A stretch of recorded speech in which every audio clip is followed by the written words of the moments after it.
"There you are, Mrs. Housebaker," said Summit. "You can call me Pearl, thanks, love," said Gary's mum in a faded voice to Summit, who nodded and strolled off down the hall. "All right, love," she said, popping a couple of tiny white pills into her mouth, then swallowing some of the water Gary had given her to wash them down. She offered Gary the feeble smile she used when she wanted other people to think she was fine, and she wasn't. Fritz looked over at his sister. She seemed lost in thought. "Are you going to miss Germany?" "No!" she practically shouted. "Why should I?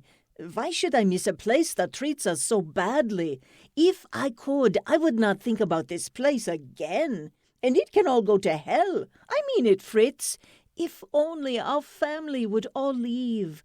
I would then spit on this place for how it's treated us and never come back here." "Oh, no, you don't, Buster," yelled Patty as she took off running with Randy chasing her.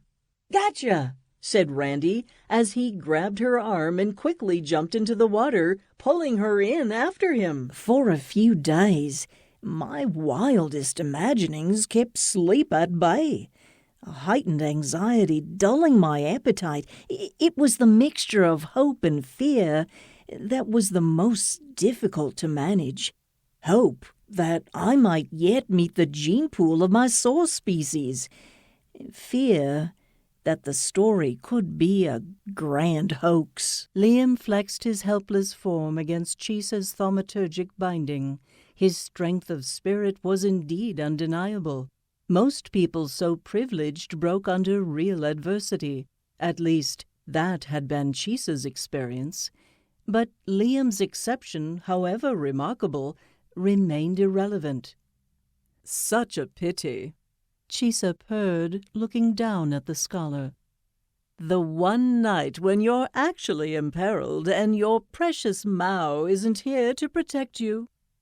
Her tone turned flat, each word edged with ice. "What an unhappy coincidence for you." He clearly thinks I'm unraveling. I stare at him for a moment, and alongside the compassion and concern in his eyes, I also see distraction. He's thinking about all the things he has to do, about what every minute here is costing him.